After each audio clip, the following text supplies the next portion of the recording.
What happens when a teacher shuts down an 11-year-old boy for lying about his dad, only to watch a 4-star general walk straight into her classroom hours later? Braxton Morrow never wanted the spotlight, but that morning it landed on him like a weight he couldn't step out of, and it hit him right in the middle of room 12 with 24 pairs of eyes watching. "Braxton, that's enough," Mrs. Jolene Faraday snapped, cutting straight through his quiet voice. "We've talked about making up stories for attention." The room stiffened, not a gasp, not a whisper, just a sudden tension that made every kid freeze mid-movement. Braxton blinked, unsure if he'd heard her right. He hadn't even finished his sentence. All he'd said was, "My dad came home this morning. He said he might." That's when she shut him down. Mrs. Faraday set her red pen on the edge of her desk, as if the matter was settled. "Please open your reading packet," she said, brushing him aside like he was a distraction. Braxton felt heat crawl up his neck. He wasn't someone who talked much, especially not about his dad. His classmates barely knew anything about him, except that he loved drawing planes in the margins of his homework and that he never caused trouble. But that morning, he'd woken up full of excitement. His father had surprised him by showing up at the door at sunrise in full uniform, boots still dusty from travel. There wasn't a lot that lit Braxton up like that, and now this. He swallowed the lump forming in his throat and slowly closed the notebook in front of him. There was nothing to argue. Arguing would only make it worse. He kept his eyes down, fingers tightening around the edges of the pages. Nearby, Ava Gentry glanced at him with a confused expression, but she didn't say anything. No one did. A boy in the back made a face that said, "She caught him," and a couple of kids traded looks, unsure of what to believe. Mrs. Faraday picked up her pen again. "Page 9, everyone. Let's not waste time." The clock ticked loudly in the silence that followed. Each second felt sharp. Braxton tried to listen as she went over vocabulary, but his mind kept drifting back to that morning. The surprise knock on his bedroom door, the deep voice saying, "Morning, buddy," after months of crackling video calls. His father had promised to stop by the school later, just to see how he was doing. He hadn't announced the time, only said he wanted it to be a small moment between them. But it didn't feel small anymore. Halfway through the lesson, Mrs. Faraday asked a question about the reading passage. Braxton usually raised his hand, not to show off, but because he genuinely liked school. Today, though, he stared at the corner of his desk. The confidence he usually had, quiet, steady, felt like it had slipped out of the room when she called him a liar. "Braxton," she said, pretending she didn't notice he'd shut down. "You usually participate. Anything you'd like to share?" Her tone carried more sting than concern. He shook his head gently. "No, ma'am." "That's unusual for you," she replied, raising an eyebrow in a way that made his stomach twist. "Let me remind everyone, honesty matters in this classroom." A couple of students glanced at him again. This time, the looks were different, curious, wondering, doubtful. Braxton pressed his lips together. He wished the floor would open up and swallow him whole. By the time they reached the mid-morning break, the whispers had begun. They weren't loud, but they were enough. "I think he made the whole thing up. He doesn't even talk about his dad." Why would he lie, though? Kids don't always try to be hurtful, but rumors don't need bad intentions to sting. Braxton walked to his cubby, pretending not to hear anything, pretending not to care. But he could feel the eyes. He could feel the shift. He could feel how quickly a room could turn on you when an adult put a label on your name. He moved slowly, trying to make himself smaller, trying to stay unnoticed. He wasn't angry. He just felt something hollow settle in his chest, something that made it hard to meet anyone's gaze. He sat back at his desk as the class returned, his heart beating faster every time he thought about his father coming later. How would Mrs. Faraday react when she saw him? Would she think Braxton had convinced someone to pretend? Would she even believe the truth when it stood in front of her? For now, all he could do was wait. But the day was far from finished, and the next moment, waiting for him would change everything in that classroom. By the time the first lunch bell rang, the story had already twisted itself into something Braxton didn't recognize. Kids didn't wait for permission to talk about what happened. They carried the moment like it was exciting news, passing it from table to table as if they had personally witnessed a scandal. Braxton walked into the cafeteria slowly, tray in hand, eyes fixed on the floor. He hoped he could blend in. He hoped the noise of the room would swallow everything, but the whispers stuck to him like little hooks. He said his dad was coming back from some mission, Mrs. Faraday told him to stop lying. Why does he say stuff like that? He sat at the end of a long white table, placing himself a few seats away from two boys who were already mid-conversation. One of them, Trevor Ansley, looked over as Braxton sat down. Trevor wasn't mean, but he had a talent for repeating stories the way kids repeat jokes, loudly and without thinking. "Hey," Trevor said to the boy next to him, not bothering to lower his voice. "That's him. That's the one who said his dad was coming to school." The boy beside Trevor, a kid named Seth Loring, leaned forward to get a better look. "But Mrs. Faraday said he made it up, right?" "Well, yeah," Trevor replied. "Why would she say that if it wasn't true?" Seth shrugged like the logic was obvious. Braxton kept his head down, moving his food around his tray without really eating. He wished he could disappear. It wasn't the first time a rumor had made the rounds at Crestwood Ridge Elementary. Rumors were practically a sport here, but this time the rumor was about his father, the person he admired the most. Ava Gentry approached the table slowly. She wasn't Braxton's best friend, but she was one of the few people who didn't jump on rumors without thinking. She sat across from him and leaned forward. "Hey," she said gently, "are you okay?" He tried to smile, but it didn't reach his eyes. "Yeah, I'm fine." "Braxton, people are talking a lot. Maybe you should just say something." "About what?" he asked quietly. She hesitated. "About your dad. Maybe explain it. They don't know anything." He tightened his grip on his fork. "I told the truth." "I know," she whispered, "but they don't get it." He didn't respond. He didn't trust his voice not to shake. At another table, two girls leaned close together. "My mom said people lie when they want attention. Maybe that's what he's doing." "Sounds like it." The weight of everyone assuming the worst felt heavier than the morning itself. He knew his dad, General Rowan Morrow, wasn't someone who talked about his position casually.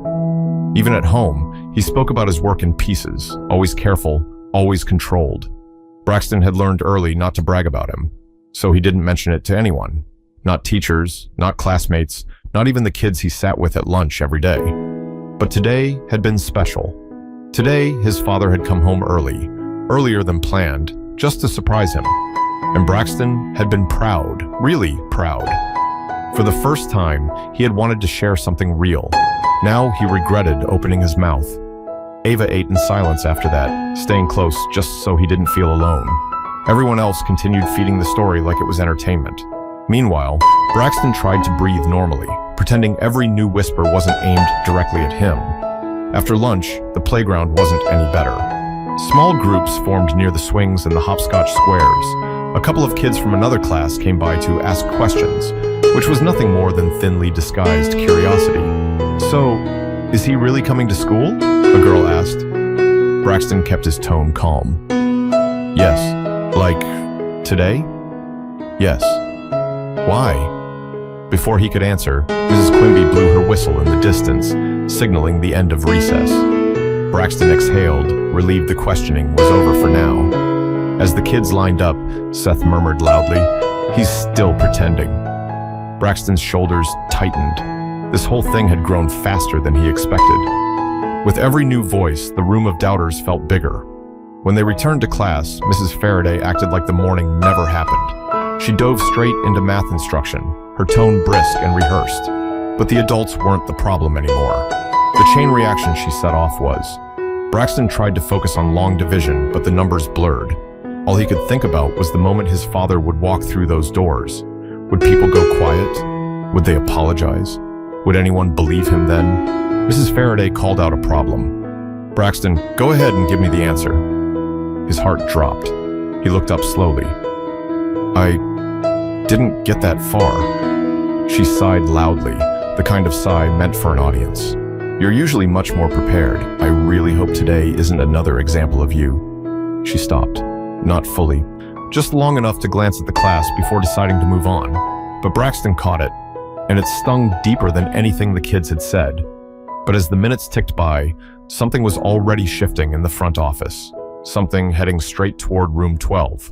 The day had gone sideways so quickly that Braxton barely recognized the feeling sitting in his chest. But if anyone had seen his morning, the real start of his day, they would have understood exactly why he'd spoken up in class, even though he almost never talked about himself. 6 hours earlier, before the sun had even stretched over the houses in their Sacramento neighborhood, someone knocked softly on his bedroom door. "Hey, you awake?" a deep voice asked. Braxton shot up in bed. He knew that voice instantly. It was one he'd replayed in his head every night since his dad left for his most recent deployment. He scrambled to the door and pulled it open. His father stood there, General Rowan Morrow, still in full uniform, the same one Braxton had only seen through grainy video calls for months. His boots were dusty, his hair slightly disheveled, his eyes tired but bright. "Dad?" Braxton whispered, barely believing what he was seeing. Rowan opened his arms and pulled him close, hugging him tight. "Yeah, buddy, I'm home." Braxton didn't say anything at first. He just held on, eyes squeezed shut, afraid the moment would disappear if he blinked too long. His dad's heartbeat was steady, strong, familiar. It was the safest place he knew. Rowan pulled back slightly. "You're taller," he said. "I leave for a handful of months, and suddenly you've grown 3 inches. Braxton laughed quietly. "It's only 1 inch. I'm sticking with 3. They went to the kitchen, where the early light through the blinds cast long lines across the counter. Rowan poured himself a glass of water and leaned against the island, watching his son grab cereal. "Your mom at work already?" Rowan asked. "Yeah," Braxton said, pouring milk. "She said to tell you she'll be home early today." Rowan nodded softly. "I'll see her then." They ate in a comfortable silence. It wasn't awkward. It was the kind of silence that fills in all the gaps after months apart, the kind where every small moment feels bigger than usual. When Braxton finished, he wiped his mouth and hesitated before speaking. "Hey, Dad? Yeah? Are you really coming to school today?" "That's the plan," Rowan said, adjusting the cuff on his uniform. "I want to check in, meet your teacher, see how you're doing. It's been too long." Braxton's eyes lit up. "Can you come before lunch?" Rowan raised an eyebrow playfully. "Trying to show me off, huh?" "No," Braxton replied quickly, then softened. "Maybe a little," Rowan chuckled. "I'll stop by sometime this afternoon. I want it to be a surprise." "Okay," Braxton said, but inside he was buzzing. His dad didn't get to visit school much. His schedule was unpredictable, always shifting, always pulling him far from home. Braxton understood it, even if he didn't always like it. But today felt different. Today was theirs. Before they left for school, Rowan placed a hand on Braxton's shoulder. "Hey," he said softly, "I'm proud of you. I know it's hard when I'm away so much, but you've handled it better than most adults I know." Braxton felt his face warm, but this time not from embarrassment. "Thanks, Dad." Rowan tapped him gently on the chest. "And remember, you don't have to hide who I am or what I do. You don't have to brag either. Just be you. That's enough." Braxton nodded. The house felt lighter with his dad home. Breakfast tasted better. Even the bus ride felt easier. He kept glancing out the window, imagining how the day would go when his father stepped through the school doors. But things didn't turn out that simply. By the time he reached room 12, the feeling of confidence he'd begun the morning with was strong enough to make him raise his hand during the class discussion. He spoke carefully, choosing his words, not trying to show off, just sharing something honest. "My dad came home this morning," he'd said, trying not to smile too much. "He said he might..." And then it happened. Mrs. Faraday shut him down before he could finish, before he could explain anything. The same excitement that had filled him just hours earlier drained right out. He replayed that moment as he sat at his desk later, tracing the corners of his notebook with his fingertip. He thought about how his dad would react if he knew. Rowan had always taught him to speak the truth with confidence, even when it wasn't easy. But confidence didn't matter if no one listened. He wondered if maybe he should have stayed quiet. Maybe he shouldn't have tried to talk in the first place. His father had told him not to hide things, but maybe some things were better kept to himself. The clock on the wall clicked toward the afternoon, each minute feeling heavier. And still, he watched the door, waiting for the moment his father arrived. Waiting for something to finally break the weight sitting on his shoulders. But while Braxton waited in silence, Mrs. Faraday was about to get a call that would shift the entire day in a direction no one in room 12 expected. Mrs. Jolene Faraday was not the kind of teacher who liked surprises. She liked structure. She liked control. And most of all, she liked to believe she had a solid read on every kid in her classroom. So when the phone on her desk rang in the middle of her social studies lesson, she paused with clear irritation. She picked it up. "This is Mrs. Faraday." A brief silence. Yes, I see. Well, what kind of visitor? Her tone softened slightly, but her eyebrows pulled together. A parent? Now? The class watched her carefully, though most pretended not to. Braylon Cortez dropped his pencil on purpose just to lean over and eavesdrop. Mrs. Faraday pressed her lips into a tight line. Yes, all right. I'll be there in a moment. When she hung up, she didn't look at the class right away. She straightened a stack of papers that didn't need straightening. She smoothed her blouse as if preparing for something formal. Then she walked to the door, heels tapping sharply against the tiles. I'll be right back, she said. Everyone continue working quietly. Her eyes shifted, almost unconsciously, toward Braxton. He kept his gaze toward his worksheet, pretending he didn't notice her hesitation. The air between them felt thick, like something neither of them wanted to acknowledge. Once she stepped into the hallway, the door clicked shut behind her, and the classroom erupted with low whispers. Maybe it's someone's mom. No, she looked nervous. What if someone's in trouble? Braxton stayed silent. He didn't let himself imagine anything. He didn't want to hope, not after how the day had gone. Out in the hallway, Mrs. Faraday walked with quick, stiff steps. She rehearsed possible scenarios in her mind. Maybe a parent was upset about a grade. Maybe the principal needed help with the substitute in third grade. Maybe the district office sent someone unexpected, but she wasn't ready for what she actually saw when she turned the corner. Principal Howard Rourke stood near the office doors, hands clasped tightly in front of him. And next to him, a tall man in full Air Force uniform, posture straight, presence steady, ribbons lined across his chest with absolute precision. The fluorescent lights overhead reflected off the metal pins on his jacket. He didn't look impatient or angry, just quietly powerful, the kind of person who didn't need to raise his voice to command a room. Mrs. Faraday, Principal Rourke said, clearing his throat, this is General Rowan Morrow. He's here to pick up his son. The world seemed to tilt for just a second. Her voice caught. His son? General Morrow stepped forward, extending a hand. Good afternoon. I understand you're Braxton's teacher. Her hand shook just slightly as she took his. Yes, I am. His grip was firm, confident. He mentioned there was some confusion earlier. Thought it might help if I came by in person. There was no accusation in his tone, no anger, just calm clarity. And somehow, that made it worse. Mrs. Faraday's cheeks lost color. She glanced at Principal Rourke as if hoping he'd jump in and explain things for her, but he stayed silent, folding his hands behind his back. She swallowed.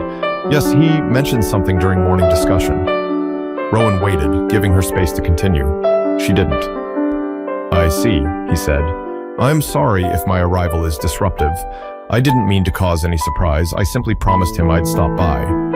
His gentleness made her stomach twist. She had assumed the worst. No, she had assumed something beneath even that. She had dismissed him, dismissed his son, dismissed his honesty. She finally found her voice. General Morrow, I wasn't aware that he was telling the truth, he asked, not sharply but quietly enough that she felt the weight behind the words. She opened her mouth to respond, but nothing came out. Her throat closed around the apology forming inside her. He didn't push. Instead, he looked past her, toward the classroom at the end of the hall. May I see him? Principal Rourke nodded. Of course. I'll walk with you. As the three of them stepped down the hallway, a few students from another class peeked around the corner, whispering excitedly. They had no idea what was happening, only that someone important was walking through their school in a uniform they'd only seen in movies. Inside room 12, the class was still buzzing quietly. But the moment the door handle moved, every head turned. The door swung open. General Rowan Morrow stepped inside. Every voice fell silent. Every whisper died instantly. Even the kids who didn't know anything about military ranks could tell this was someone different. Braxton looked up slowly from his desk. His eyes widened, not with fear, but with the unmistakable shock of a dream he thought he'd spoiled. Dad? He breathed. Rowan gave a small, warm smile. Hey, buddy, ready to go? At the front of the room, Mrs. Faraday stood frozen, hands clasped tightly, watching a truth she denied walk right past her. But the moment wasn't done, because what happened next would spread through the hallway faster than any rumor ever had. General Rowan Morrow didn't raise his voice. to. The simple act of standing inside room 12 changed the entire atmosphere instantly. Kids who had whispered about Braxton at lunch now sat with their hands folded, eyes wide, pretending to focus on anything other than the man in uniform standing in front of them. Braxton rose from his seat slowly, almost unsure if he was allowed to move. He took hesitant steps toward his father, the same father he'd proudly mentioned hours earlier, right before being shut down. Rowan met him halfway, placing a hand on his shoulder. It wasn't a show of authority. It was gentle, familiar, real. "You okay?" Rowan asked quietly. Braxton nodded once. "Yeah." Rowan studied his face. "You sure?" This time, Braxton's voice steadied. "I am now." Mrs. Faraday shifted uncomfortably at the front of the room. Her hands trembled slightly, but she forced them still. Principal Rourke stood beside her, saying nothing, watching the moment unfold with careful eyes. Several students leaned forward to get a better look. A couple of them, kids who had fed the rumors the loudest, looked like they'd seen a ghost. Rowan turned to Mrs. Faraday. "I'm sorry for the interruption," he said, still calm. "I know this isn't the usual type of visit." She opened her mouth, ready to speak, but no words came out. Not yet. He continued. "I came because I wanted to keep my promise to him. It's not often I get to show up during the school day." Braxton glanced around the room. For the first time all day, he didn't feel small. Mrs. Faraday straightened her blouse and finally managed to speak. "General Morrow, I certainly didn't expect—" Rowan didn't interrupt, but his presence alone made her search for her next words carefully. "I didn't know," she said, voice low. "I thought he was stretching the truth. Students sometimes—" She stopped, realizing she was explaining something that couldn't be excused. Rowan remained composed. "I understand children exaggerate sometimes, but Braxton hasn't been that type of kid." He glanced down at his son. "He's honest, almost to a fault." The room grew impossibly still. A couple kids exchanged guilty looks. Mrs. Faraday pressed her lips together tightly. "Yes, I see that now." Rowan didn't need to say more. The quiet acknowledgement hung in the air, carrying more weight than any lecture could. "May I take him early?" Rowan asked the principal. "Of course," Principal Rourke replied quickly, grateful to have something straightforward to say. "Absolutely."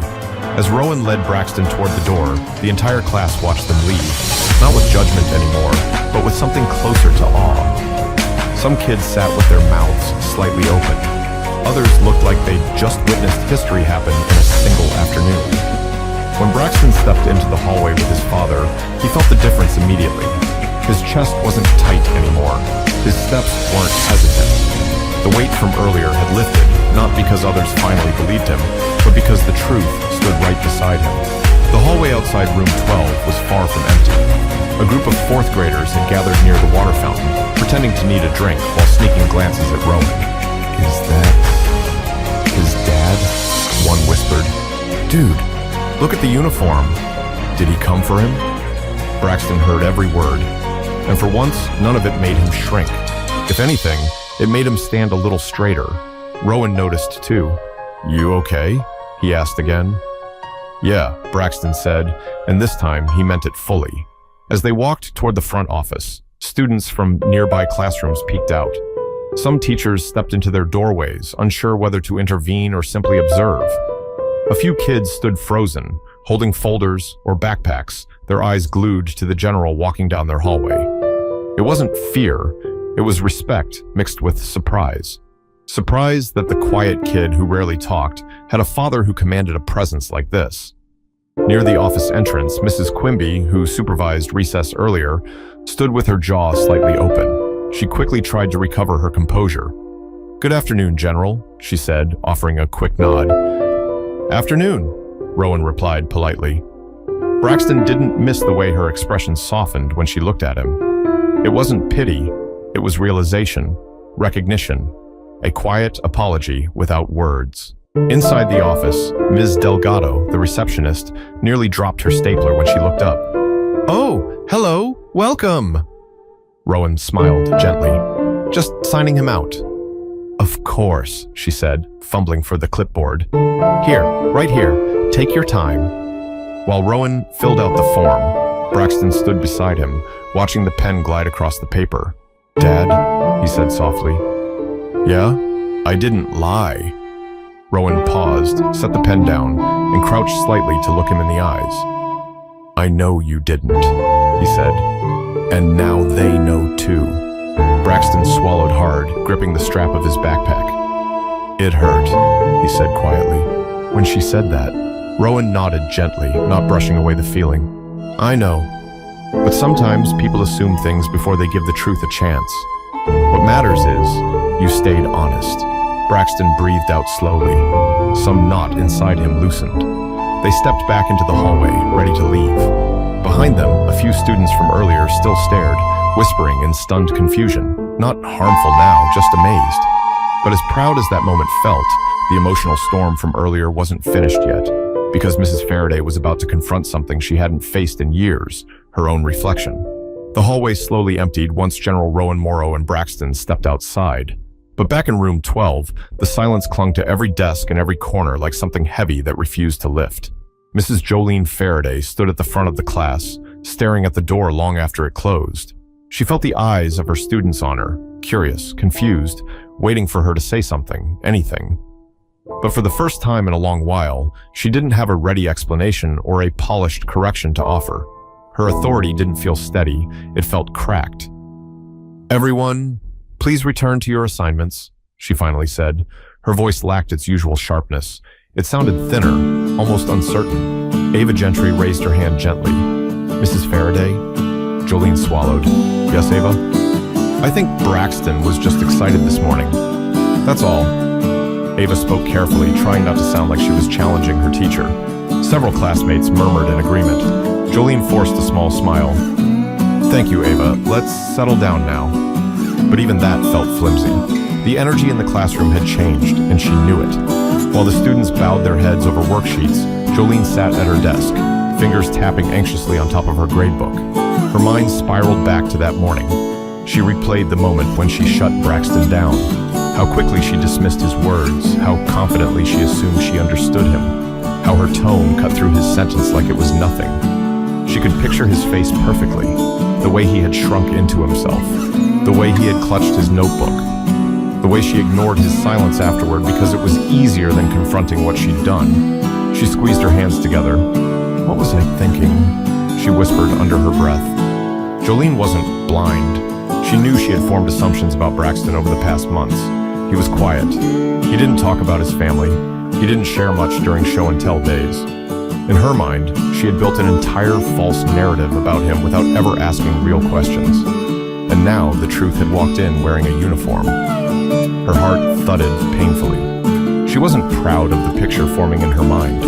A teacher who had been too quick to judge, too comfortable in her authority, too dismissive of a child who deserved consideration, not suspicion. Principal Rourke entered quietly just as she lifted her head. He didn't look angry. He looked concerned. "Jolene," he said softly, closing the door behind him. "Are you all right?" She nodded, though her voice shook. "I didn't know. I truly didn't know." "I understand," he replied, "but we need to talk about how it happened." She looked down at the edge of her desk. "I made an assumption." He pulled a chair beside her. "A strong one." "I thought he was exaggerating," she said, embarrassed. "Kids do it. They tell stories. I thought I was correcting him." Rourke lowered his tone. "But you didn't ask him. You didn't give him space, and today, that mattered."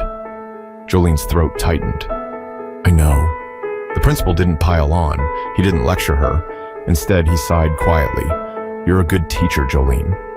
But even good teachers slip when they forget to see their students as kids with whole lives beyond these walls.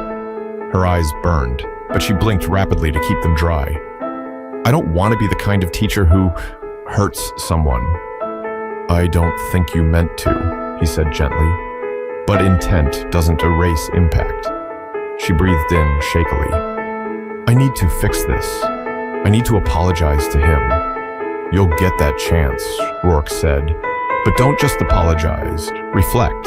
Ask yourself what made you jump to that conclusion." She nodded slowly. Outside, the last bell of the day rang. Students began packing their bags, eager to leave. A few kids shot hesitant glances her way, uncertain of their teacher now, unsure how to behave around her. Trust was delicate, and hers had taken a hit.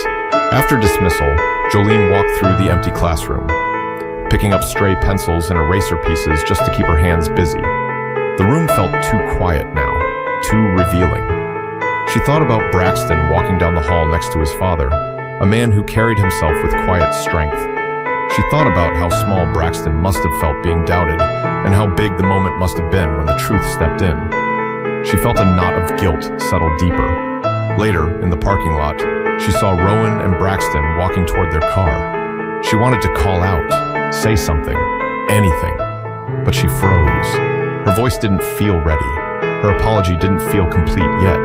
Rowan opened the passenger door for Braxton before circling around to the driver's side. He spoke to his son as they got in, his tone casual and warm, as if the earlier hallway spectacle was just a footnote in their day. Jolene watched them pull away, her hands gripping her bag straps tightly. She wasn't proud of her actions, but she also wasn't going to ignore this. She would confront it. She would own it. This wasn't just about one moment or one student. It was about the kind of person she wanted to be in her classroom. But while Jolene battled her thoughts alone, the drive home with his father became a moment Braxton would carry with him for years. The car ride home started quietly, but not the uncomfortable kind of quiet. It was the kind that gave space to breathe after a long day. Rowan kept one hand on the wheel as they drove through Sacramento's late afternoon streets, sunlight bouncing off store windows and passing cars. Braxton sat beside him, backpack on the floor, fingers tapping lightly against his jeans. "You hungry?" Rowan asked casually, eyes still on the road. Braxton shrugged. "A little. Want to grab something before we head home? There's that sandwich place you like near Florin Road." Braxton let out a small exhale that almost sounded like a laugh. Yeah, that's fine." Rowan glanced at him briefly. "You sure you're okay?" Braxton leaned his head back against the seat. "I didn't think anyone was going to believe me." "I know," Rowan said. "I could tell. She didn't even let me finish," Braxton whispered. "It felt like she decided I was lying before I even said anything." Rowan's face tightened, not with anger, but with something heavier. "That shouldn't have happened." "You weren't mad?" Braxton asked. "Oh, I was definitely mad," Rowan replied, letting out a small breath. "But walking into that classroom angry wouldn't have helped you. Sometimes the best way to make the truth clear is to let it stand on its own." Braxton thought about that. His dad wasn't the kind of man who barked orders at home. He didn't shout. He didn't stomp around. He carried himself in a way that made people listen without him having to raise his voice. Seeing him walk into room 12 earlier felt like watching a mountain move. "What did she say to you?" Braxton asked. "She didn't say much," Rowan said, "but she understood what happened. People don't always admit their mistakes out loud, but they feel them." Braxton let that sink in.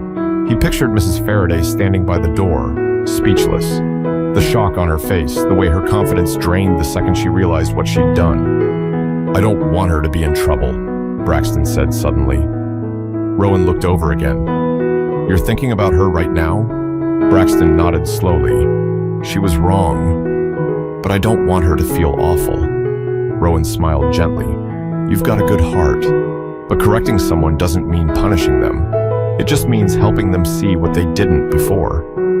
Braxton took a deep breath. The knot inside him, the one that had twisted tighter from the moment Mrs. Faraday dismissed him, had loosened, almost gone taut. Rowan pulled into the small parking lot of the sandwich shop, the same place they always went after big moments, good or bad. He turned off the engine but didn't open the door yet. "Let me tell you something important," he said, turning toward his son. "You can't control what people think about you, but you can control who you are. And today, you stayed honest, even when it hurt. That matters." Braxton looked down at his hands, absorbing every word. "And another thing," Rowan continued, "your voice has value. Don't let someone take that from you because they made a wrong assumption. You don't shrink to fit someone's mistake." Braxton met his father's eyes. "So, I shouldn't stop talking in class?" Rowan chuckled, shaking his head lightly. "No, buddy. Keep talking. Keep being you." They got out of the car and walked inside. The smell of toasted bread and warm soup filled the small restaurant. As they ordered, the atmosphere felt lighter. Not perfect, but lighter. Over sandwiches, they talked about normal things, video games, homework, the upcoming weekend, but the earlier moment lingered beneath the surface like a quiet pulse. They didn't need to discuss it much more. The important parts had already been said. Later that evening, after dinner and after Rowan had unpacked his travel bag, Braxton sat on the couch with his sketchbook. He started drawing an airplane, wide wings, sharp nose, clean lines. It was something he always drew when his mind needed balance. Rowan walked by and paused. New design? Kind of, Braxton said. It's based on the one you were telling me about last month. Rowan smiled. Looks good. But Braxton wasn't drawing just the plane. In the corner of the page, he sketched a small classroom door with a figure standing in it. Not fully detailed, just an outline. A reminder of what happened. A reminder of how things can change in a moment.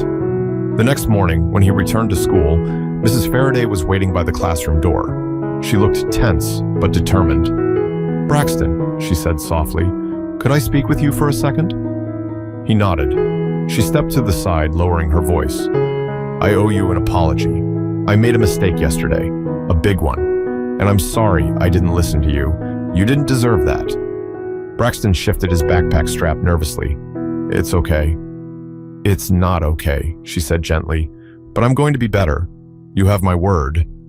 He studied her face. This time she meant every word, not because his father had shown up, but because she had reflected on her actions. "Thank you," he said quietly. She smiled with a mix of gratitude and regret. "Ready for today?" "Yeah." Braxton walked into room 12 feeling lighter than he had in days. Students glanced at him, some apologetic, some embarrassed, some simply curious. But no one whispered this time. People can change. People can learn, even adults. And Braxton learned something too, that truth has a way of standing tall, even when someone tries to knock it down. And sometimes, all it takes is one moment, one person, to reveal it. If this story moved you, don't forget to subscribe for more powerful stories that remind us what honesty, compassion, and courage look like.